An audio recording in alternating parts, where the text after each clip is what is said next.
This has happened a few times, but here we are. Okay.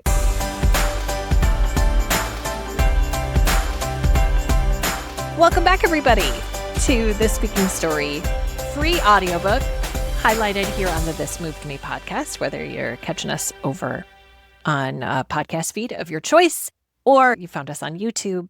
So glad that you're here. My name is Sally Z. I am a speaker and a coach, and gosh, this has been a long time coming. I wrote this book, Speaking Story, it was published in 2024, and late in 2024, I recorded the audiobook, and it has taken me until 2026 to bring it to the public. But it's here, and you're here, which means that you have a story to speak. I'm just thrilled that you're here, because I want nothing more than for you to feel empowered and clear enough to go do it, which is why it's free. So keep going. You got this. And chapter 22 is all about the dynamics of story. So in the chapter right before this, we were talking about the characteristics of a good story. And I just want to talk about the difference between those two things. A characteristic is, a description of it. So what are the things that are effective about a story? What makes a story effective? What makes it moving and meaningful and powerful? And we describe those things. Okay? And that helps us create for that and create to that end. The dynamics of story are not really about the characteristics. Think of it this way. It's like you're in a sound studio. I think I talk about this in the chapter. It's like you're in a sound studio and you're deciding, like, here are all of the levers, and you're sort of deciding what to have a little bit more of this and a little bit less of that, because these elements are simply a part of great stories. What's high or low, or what's more or less of this or that determines and changes how it feels and what ultimately you would describe that story to be. There's no right or wrong way to do this. It just changes how the story exists and lives and how you experience it. I don't know. I'd call this like a 2-on-1 sort of idea. Things you're like, well, of course, like, for example, of course, there's character. Character is a dynamic in a story, but how do you bring character to life? And what kind of character? And the word character, I think, is especially funny because character is also a quality, like someone's character. But think of it this way: the character of the character is really what you are thinking about. Is like, how do we understand who the quote unquote characters are in your story? How do we get a sense of that? How do we feel it? How do we make that real to an audience who's thinking about this moment, maybe for the first time, and meeting you, whoever that character is, for the first time? How can we, as quickly as possible and as clearly as possible, communicate who a character is so that it supports your message and your mission? I think a really fun way to start to think about the ways that you can play with your storytelling, and especially because great storytelling is, you're not going to write a story and then deliver it and be like, magical, I'm amazing, I did it perfectly. Like, that experience does not happen. It does not exist. What happens is you write a story, and in the next chapter, I think, is it the next chapter? Yeah, in the next chapter, we're going to actually talk about the steps to creating the story, like do this, then this, then this, and this kind of thing. But that doesn't mean you're not still playing with a whole bunch of dynamics. And the playing with the dynamics is the fun part. That is the iterative part of storytelling, is because of the dynamics and how you play with them. And it's kind of an experiment every time. And because it's live theater, you're not just playing with the dynamics, the context changes every time. So even when back in the day when I was speaking to high school kids and middle school young people about these kind of big ideas, the talk was generally the same, but every context was different. And even every seventh grade group was different. They weren't all the same. Not every seventh grader is the same. Like there was different issues at play and different personalities. And so it was really fun, even as this quote unquote script didn't change. I was playing with some dynamics every time to see if I could continue to finesse and make it more meaningful and make it more moving, more effective, more impactful, more entertaining. It's so fun. It was such a cool time to be able to play with the artistry of this. When we talk about the science and the art of this, dynamics are part of how we make it artistic and impactful. So, yay, ready to nerd out with me? Let's get all nerdy on this. All right, here we go. Hey, everybody, and welcome to This Moved Me, a podcast about creating talks that move the world. With me, your host, Sally Zimney.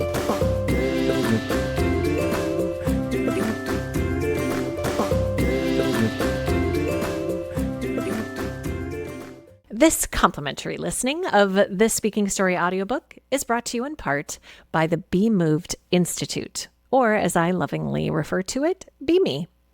Leadership almost always comes with a microphone, movers, whether that's a meeting, a presentation, a tough conversation, a keynote conference opportunity that you have. I mean, even if you would never call yourself a speaker or a storyteller, you are one. You just might not have the tools that you need yet, or the support that you need yet. And that's why I created the Unspeaker Simple Storytelling audio course. It's like having me right alongside you on your walk or in the car on your commute, and it guides you through simple, powerful exercises to find the leadership stories that are already inside you and that will move your people. It's $49, but it's truly priceless, and I'm really excited to give you the opportunity to come join me over there. All you have to do is head to sally-z.com/unspeaker to get started. And while you're there, join the wait list for the Be Moved Institute, an incredible 2-day experience where we are giving corporate leaders the tools to present with power and clarity and authenticity and support. Now, let's get into the chapter.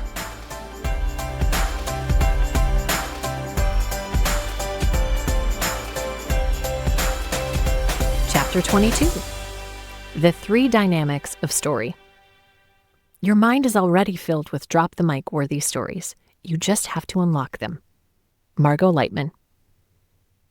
In this chapter, we'll talk about 3 dynamics that exist within every story. If it's a story, these dynamics will be in there. But it's a matter of how much of these dynamics exist, and if we want to turn them up or down based on what the moment calls for. Playing with these dynamics can be the difference between a good story and a great one.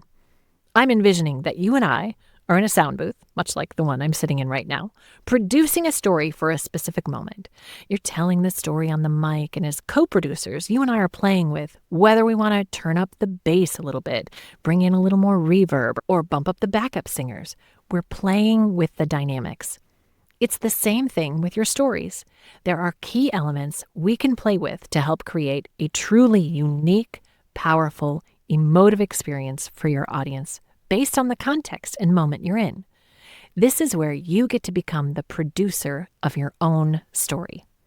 There are 3 dynamics in stories I want to highlight: character, relationship, and change. Dynamic number 1, character. Where there is perfection, there is no story to tell. Ben Okri. This seems obvious. Every story has a character, or maybe several, and it's likely that, as the speaker, you are the character in your stories. Sometimes you're telling someone else's story, so your character might be the sidekick or a witness to the protagonist. Whoever the protagonist may be, something is happening to someone. That's the character. And how we develop the characters in your stories is an important dynamic. But there's another character who is speaking in this moment with this particular audience, and that is you. Not the character in the story, but you as the character of the speaker. Oh my gosh. It's kind of a mind melder, isn't it? When you walk into the room, you are a character in the story of this moment, as well as the story of this talk. This includes who you are, how you bring yourself fully to that moment. That's why we talk about what you're going to wear when you speak, because it's part of the character that you're playing. We also talk about how you hold yourself, how you walk, what confidence looks like, how you really own your space, and how you invite people into that space. At the risk of sounding a little too theoretical, we are all characters. We are each playing a character in this play of life. We want to be real, authentic, and true to our own internal character. And we want to be clear about who we are as a character to others so that people understand who we are from this first moment. In other words, how you bring yourself and your voice into that moment with the audience is character. What's underneath all of my work with my speakers is, of course, a push towards revealing a little bit more of who we are. My belief is that when we do this, we move our audience. Playing with this dynamic means that we focus on clarifying not just the character in our story, but also the character of who we are as a speaker, as a storyteller, as a leader. Please do not be a perfect character. A little nudge here. Make sure that you do not fall for perfection. You do not have to be a perfect character as a speaker. And your stories do not require perfect characters for them to be impactful. In fact, perfect characters are boring. They're unrelatable. They're uninspiring. And they create a glaring and dangerous gap between you, the speaker, and your imperfect audience. One of the most common mantras I use in my work is perfection kills connection. Connection is the point. Perfection kills the connection that we're trying to establish between you and your audience. Don't fall for wanting to tie up your story perfectly. Don't fall for having it all work out. Don't fall for the storybook ending because it's a telltale sign that your story isn't quite real. We feel authenticity. We feel it in our gut more than we are convinced of it in our heads. So your audience always knows. And despite what our internal panic tells us, audiences appreciate bravery over perfection. Think about the last time you were moved by a story. My guess is it wasn't because it was perfect. My guess is you were moved by the speaker's courage and honesty. So if you, as an audience member, appreciate authenticity in someone speaking, why would your audience not appreciate yours? As difficult as it can be to dial down the fear of judgment or our perfectionistic tendencies, don't fall for the desire to polish things and make them perfect. It's okay if your story isn't polished or perfect. In fact, it's better that way. You won't believe it in the moment. Your every instinct will tell you to reveal a more perfect version because of some idea you've deluded yourself about, that your credibility is on the line and your real self somehow won't live up to the moment. But it's a lie. You, as you are all that you need. You won't want to believe this, but trust me on it. Who are you? This leads us to the question of who you are and how you reveal yourself in the moment. Simply put, we need to see who you are. From the moment your story starts, what are you and your characters like? What makes this story your story is how clearly you can define yourself as a character. From the moment you walk out there, it is your chance to define yourself as a character and share who you are, what you think, what you see, what you know, what you experienced, so that your audience can clearly grasp what makes you you, which makes it your story. Dynamic number 2, relationship. There are 2 pieces to this second dynamic. One is the relationship between the characters in the story. The other is the relationship between the character and the audience. the relationships between the characters in the story. As a way to illustrate this, my husband Andy is an improviser. He talks about taking a line of dialogue, putting it between two different characters, and seeing how it reveals itself differently. For instance, let's take the line, "I'm hypnotized by your charm." Imagine that being said between a husband and his wife. Oh, kind of sweet, right? What a lovely sentiment when a husband says that to his wife. Now imagine that being said between a grandma and her grandson. Oh, that has a different sweetness to it, doesn't it? What a sweet and tender moment. Now, imagine that being said between a boss and their employee. Ew, that's kind of creepy. Just based on the characters and what we understand about the rules of that type of relationship, the feeling of that line changes completely. We, as storytellers, have to keep in mind the dynamic of relationship and how we can clue our audience in on those relationships and make the meaning of our words and ideas clear. When the dynamic is clear, it helps us understand the inner workings of what's really happening in the story, not just what you're saying, but what it means. The relationship between the character and the audience. Sometimes we think the relationship between speaker and audience can be an antagonistic one, or we're afraid that it may be. The truth is, your audience wants you to succeed, and they're open to a connection with you. And hey, if they're not, there's only so much you can do about that. And thinking that they are not with you is a pernicious, dangerous mind game that does not help you connect with the people in the room who are with you. So it's best to go into the moment believing that they're with you, because that is how you create the connection. Here is a pro tip. The relationship with and connection to the audience has nothing to do with what you look like, what your life experiences are, and whether your audience looks the same or has the same life experiences. The relationship between you and your audience has to do with how well you can connect your experience with theirs.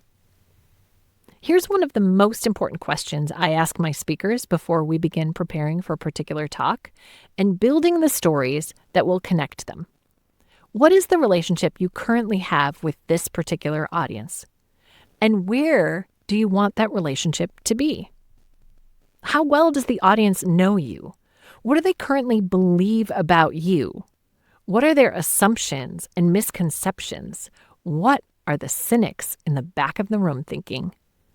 And with each new context, you have to rethink and realign the dynamic of your relationship with your audience, because your story can change the relationship between you and your audience if you're intentional about it. Dynamic number 3 is change. Story is a yearning meeting an obstacle. Robert Olin Butler. Every good story should have some kind of change that happens in it. It's what I sometimes call the point of no return, or the moment that everything changes. If you're not sure what your story's point of no return is, it's likely the reason why you're telling the story in the first place. So if we think back to my scuba diving story way back in chapter 18, the point of no return for me was the moment when the water was rising and rising. It was a vivid moment that changed everything. You might call it the aha moment, or the moment where everything clicked in a different way. That is the point of no return. Sometimes we've got to dig underneath a few layers to really get to the change. Other times, we've got to meld together a few different moments and a retelling to articulate and make the point of no return clear to the audience. For example, there were a few more things that happened during the scuba diving story, but they weren't relevant, and they buried the point of no return, the key moment I was trying to bring you to. It took a few times of telling it to edit out the things that were getting in the way and keep it focused on that one moment of change. Here's another pro tip. If the term aha moment isn't helpful for you, think of it as a key change instead. Sometimes that moment doesn't strike us like an aha, which is why I sometimes think of it as a point of no return instead. It's simply the moment where the drama shifts and change. And still, there are other times the change isn't about the circumstances changing around us, but about how we change. Take, for example, It's a Wonderful Life. In that movie, The world didn't change, but Mr. Bailey sure did. If you've seen it, do you remember the moment when he's up on the bridge, about ready to give up? Then the angel comes and Mr. Bailey's catapulted back into his real life, and he sees it all differently. He changed his perspective.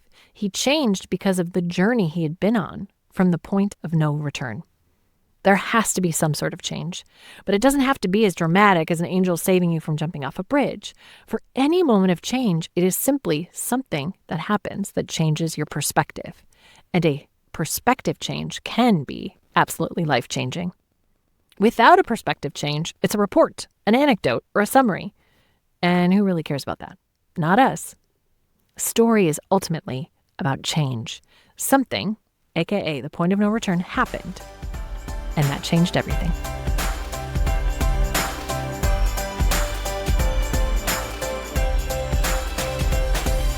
That's the end of this chapter of Speaking Story.